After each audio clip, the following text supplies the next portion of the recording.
दोपहर की झुलसाती गर्मी थी। सोसाइटी का जनरेटर बंद था और एसी चुप। अमित खिड़की के पास खड़ा पसीना पोंछ रहा था। उसकी नजर नीचे पार्क में एक बूढ़े पिता को अपने विकलांग बेटे को व्हील चेयर पर टहला रहे देखकर अटक गई। एक गहरी सांस भरकर वह पलटा और अंदर ड्राइंग रूम में देखा। उसके पिता विश्वनाथ शर्मा सोफे पर लेटे थे, आंखें बंद। उनके सीने पर उठा पट्ट धीमी पड़ चुकी थी। उनके पास ही बैठी अमित की माँ सुशीला चुपचाप रोटी चबा रही थी। कमरा दबाव और निराशा की गंध से भरा था। अमित पिता की आवाज धागे जैसी पतली, जी बाबूजी। अमित तुरंत पास गया, घुटनों के बल बैठकर पिता ने आंखें खोली। वह धुंधली पीली आंखें जो कभी चुप कर देखा करती थी, अब सिर्फ एक प्रश्न के लिए हुई थी। वो काम तेरा ट्रांसफर। अमित का गला सूख गया। यही सवाल रोज, दिन में 10 बार। जी बाबूजी, कोशिश जारी है। एचआर वाले कह रहे हैं कोशिश। पिता ने एक अचानक उठी हुई ताकत से शब्द को थूक दिया। खांसी के झटकों में बिखर गए। सुशीला जी तुरंत उनकी छाती सहलाने लगी। खांसी धीमी तो वह और भी टूटे हुए लग रहे थे। मेरे पास कोशिश के लिए वक्त नहीं बचा बेटा, सिर्फ 6 महीने डॉक्टर ने कहा था ना, वो भी तो तीन गुजर गए।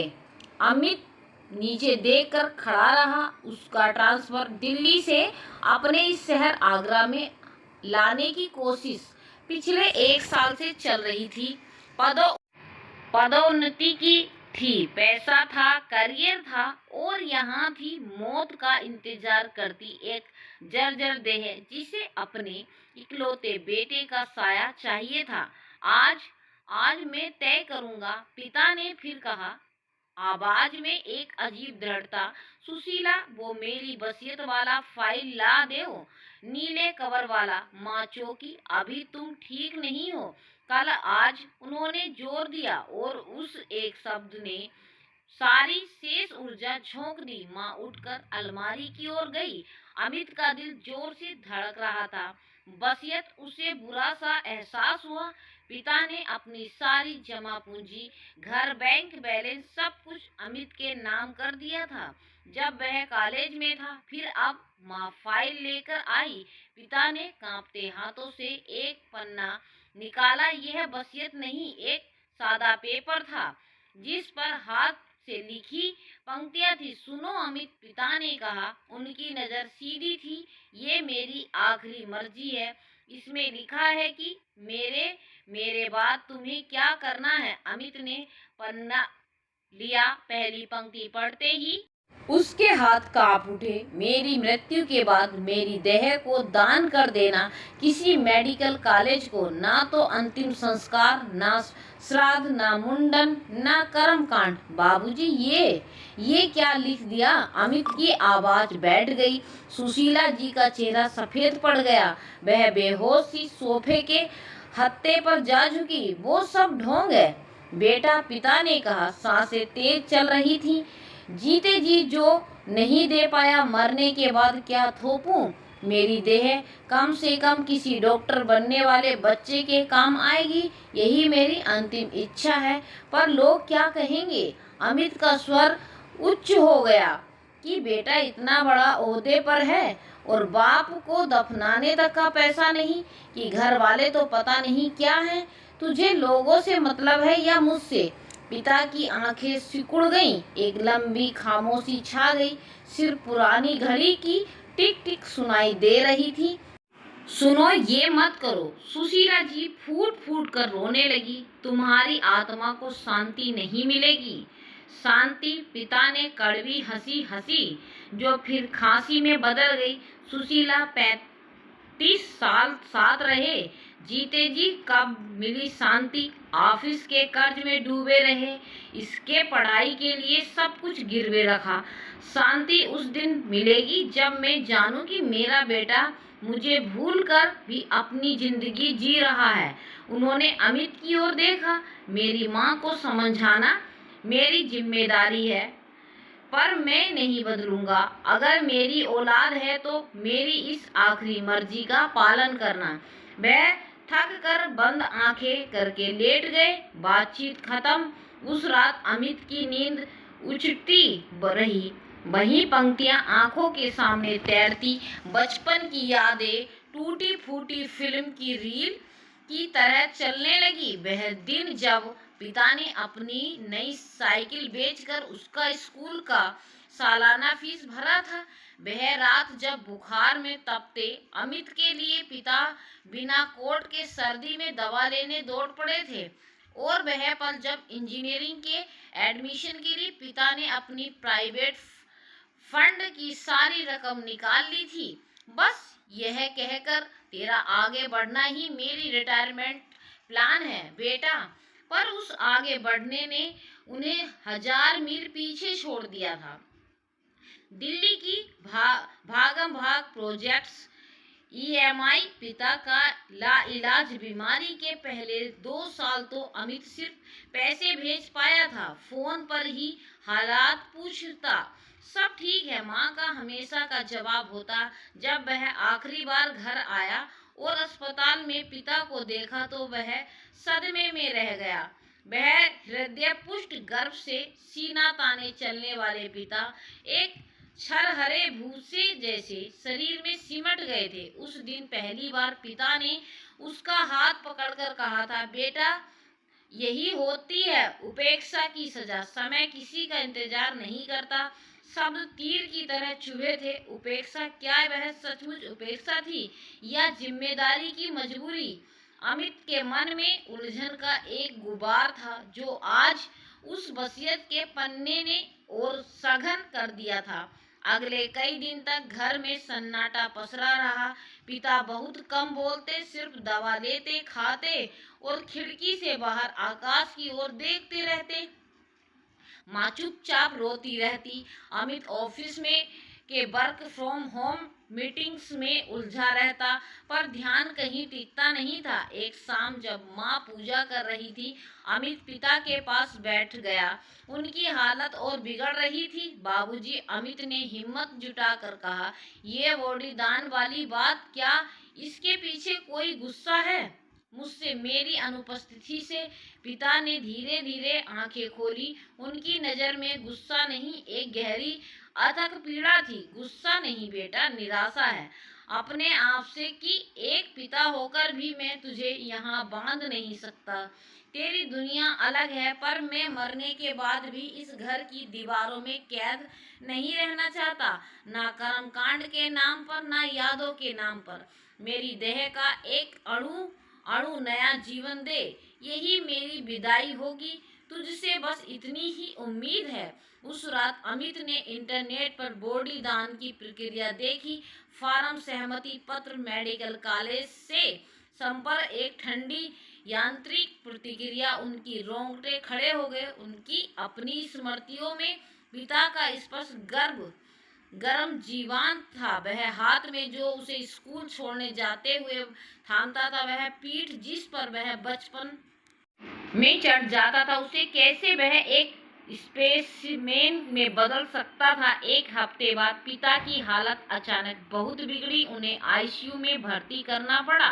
डॉक्टरों ने साफ कह दिया, समय कम है। आईसीयू के बाहर कॉरिडोर में बैठे बैठे सुशीला जी ने अचानक कहा, अमित, मैं तुम्हारे पिता की इच्छा मानने को तैयार हूँ। अमित हैरानी से माँ की ओर देखने लगा। कल रात माँ ने आंसू पोंछते हुए कहा, उन्होंने मुझसे कहा था, बोलो सुशीला, मैंने तुम्हें कभी कोई महंगा तोहफा नहीं दिया, पर तूने मुझे सबसे बड़ा तोहफा दिया, एक अच्छा बेटा। अब मेरी बारी है, मैं तुम दोनों को आखिरी तोहफा दूंगा। आजादी, मेरे ना रहने पर लगे रीति रिवाजों के बंधन से आजादी, और उस बच्चे को आजादी जो हमेशा यह सोचकर दुखी रहा कि उसने हमें अकेला छोड़ दिया। मैं चाहता हूँ कि वो बिना किसी गिल्ट के आगे बढ़े। माँ का गला भर आया। मैं समझ गई, उनकी यही अंतिम लड़ाई है। अपनी ही मृत्यु पर विजय पाने की हमें हारने नहीं देना चाहिए। अमित ने माँ को गले लगा लिया। उसके आंसू छाती को भिगो रहे थे। उसे एहसास हुआ यह कोई तिरस्कार नहीं बल्कि पिता का अंतिम सबसे बड़ा त्याग था। वह अपने प्रति उनकी भावनाओं के भार से उसे मुक्त कर रहे थे। 2 दिन बाद विश्वनाथ शर्मा ने आखिरी सांस ली।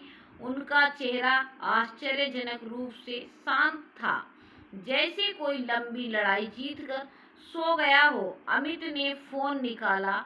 उसने मेडिकल कॉलेज का नंबर डायल किया, जिससे वह पहले ही बात कर चुका था। आवाज थोड़ी कांप रही थी पर दृढ़ थी। हेलो डॉक्टर शर्मा, मैं अमित शर्मा बोल रहा हूँ। आपने कहा था शरीर दान के लिए संपर्क करूं।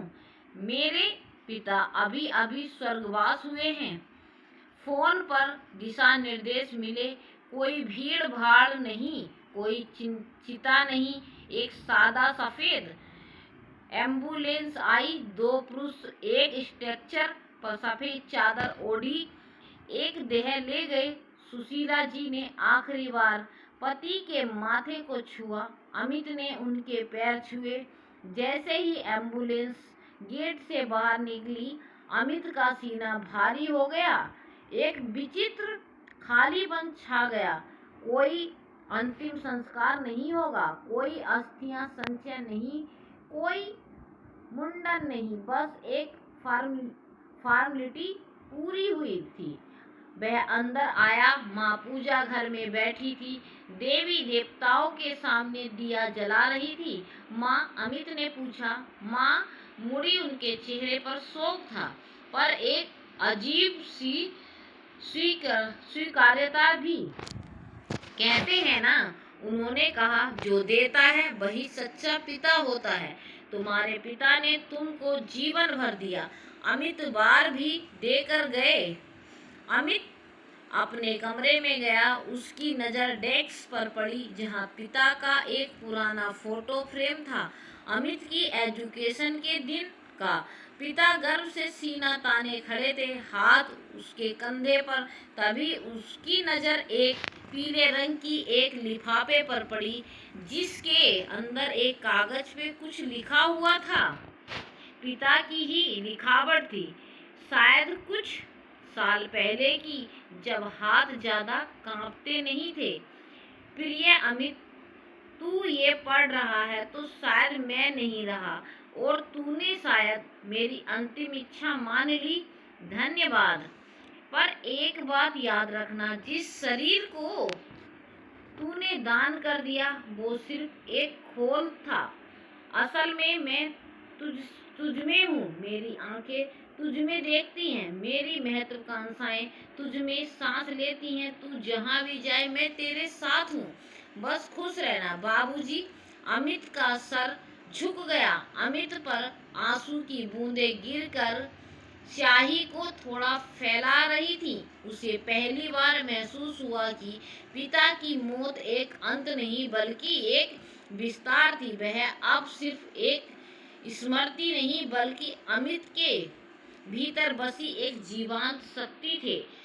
उसने खिड़की से बाहर देखा। शाम ढल रही थी। आकाश में नारंगी और बैंगनी रंग घुल मिल रहे थे। नीचे पार्क में वही बूढ़ा अपने बेटे को व्हील चेयर पर घुमा रहा था, पर आज वह दृश्य उसे दुखी नहीं कर रहा था। उसे एहसास हुआ, प्यार का रिश्ता देह तक सीमित नहीं होता। कभी कभी सबसे बड़ा प्यार वह होता है जो अपने होने को मिटाकर दूसरे को पूरी तरह से जीने की आज़ादी दे देता है। उसने फोन उठाया, अपने दिल्ली ऑफिस के बॉस का नंबर डायल किया। सर, मैं अमित बोल रहा हूँ। मेरा ट्रांसफर आगरा के लिए आप रद्द कर सकते हैं। मैं दिल्ली में ही रहूँगा। हाँ, अब ठीक है। धन्यवाद। उसने फोन रख दिया। उसे लगा जैसे पिता कमरे में मौजूद हैं और मुस्कुरा रहे हैं। उनकी आखिरी मर्जी सिर्फ बॉडी दान की नहीं थी, वह थी अमित को जीवन से डरने ना देने की। और आज अमित ने उस मर्जी को सही मायने में समझा था। दोस्तों, आपकी इस कहानी के बारे में क्या है, हमें कमेंट करके जरूर बताइए।